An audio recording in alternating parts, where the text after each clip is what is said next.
Now that we understand the importance of syntax and the structure of language for sentence comprehension, let's discuss verbal reasoning.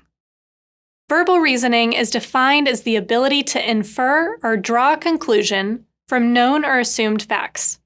It's all about actively using words to understand their full meaning. We start developing verbal reasoning early in life and continue to improve it as we gain more language experience. Verbal reasoning is the ability to extract meaning and information from text and to think and problem solve. This includes interpreting abstract and figurative language, integrating ideas within and across texts, and making logical inferences. Let's begin with abstract or figurative language. Abstract or figurative language refers to using words or expressions in a way that goes beyond their literal meaning. For example, when we say, verbal reasoning is a piece of cake, we don't mean an actual cake, but something that is easy. This expression is an example of an idiom, a figurative language construct where words communicate a message beyond their literal interpretation. Figurative language can be confusing, especially for multilingual learners who may not have similar expressions in their home language. It's important to explicitly teach figurative language and provide opportunities for students to practice identifying examples. What do you think this really means? It's not really raining cats and dogs. So what do you think it means? It's raining? It's raining a lot. It's raining heavily. Lots and lots of rain is coming down. That's what it actually means. Okay? And I'm thinking listen, está lloviendo mucho. See? Está lloviendo mucho. So what does that mean? It's raining a lot. Ah, it's raining cats and dogs, right? You got that?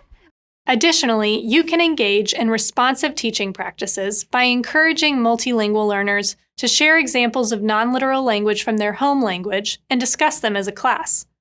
For more information, please refer to our oral language course.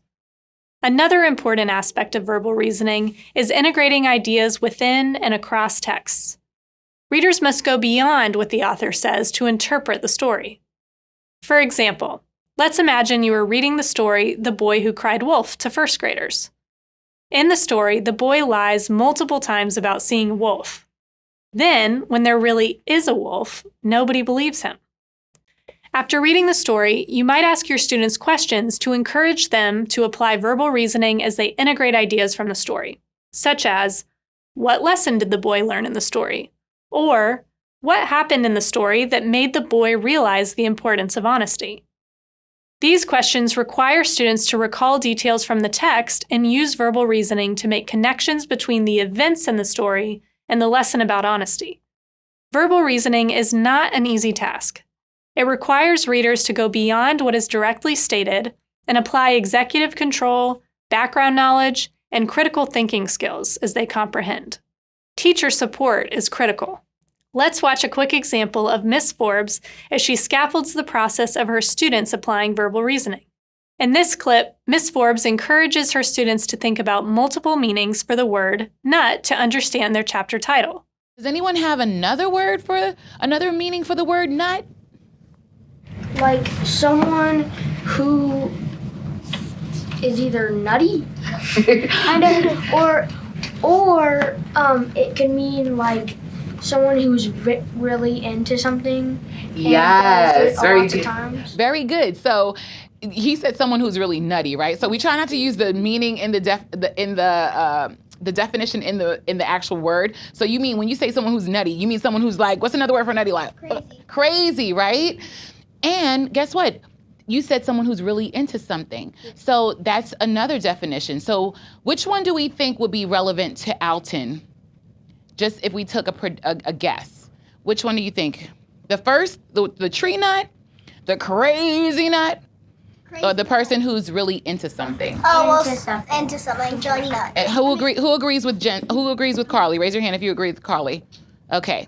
All right, so let's begin and find out more about our map nut. The title of the chapter was Map Nut. Ms. Forbes scaffolds her students' thinking as they use verbal reasoning to understand what these words most likely mean in the context of the story. As educators, we must guide our students in the process of applying verbal reasoning to think more critically. Let's learn more about the final aspect of verbal reasoning, inferring, in our next step.